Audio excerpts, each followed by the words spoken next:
This is from the recent rains, but this is also a result of Hurricane Harvey that hit here, and it started the ground to eroding. And so now, every time I get any kind of a rain, I'm unable to walk through it. When James Burford's home was built, he says the Houston floodplains had not yet been mapped.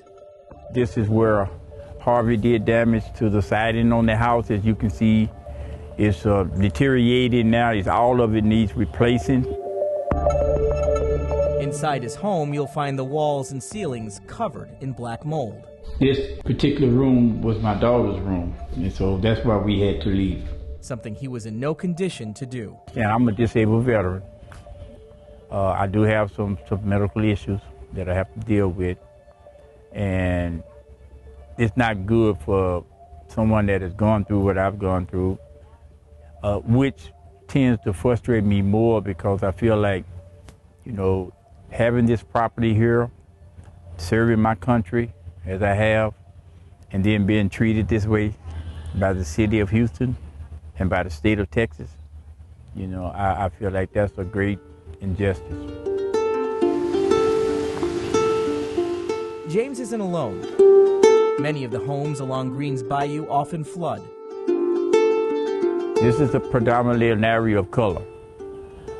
It's a relatively poor area, and therefore I think this area has been overlooked. You know, flooding occurs, and I think we've become expendable. Steve Costello represents the city of Houston. We have an African-American mayor who comes from an underserved community called Acres Homes.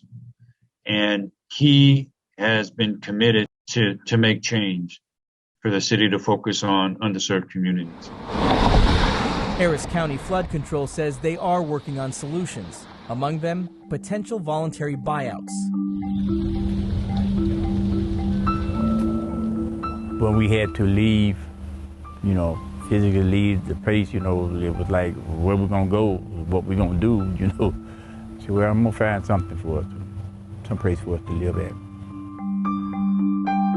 It's a challenge because you've got to find available property. You got to get the infrastructure in place to support that, not just, you know, water, wastewater, and stormwater, but, you know, there's got to be grocery stores, there's got to be schools, there's got to be a network to be able to support new people coming into a particular area. And as we showed you last week in New Orleans, it's a problem not exclusive to Houston. Some places in America, in both New Orleans and in Houston, you can only build single-family homes on 2-acre lots, as opposed to building a series of townhomes, for instance.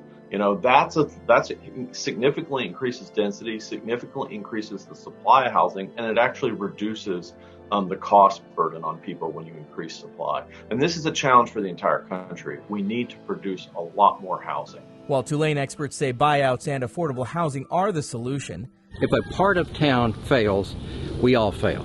One Rice University professor says those buyouts, at least for now, can be avoided through engineering. They've got an inadequate drainage system to begin with.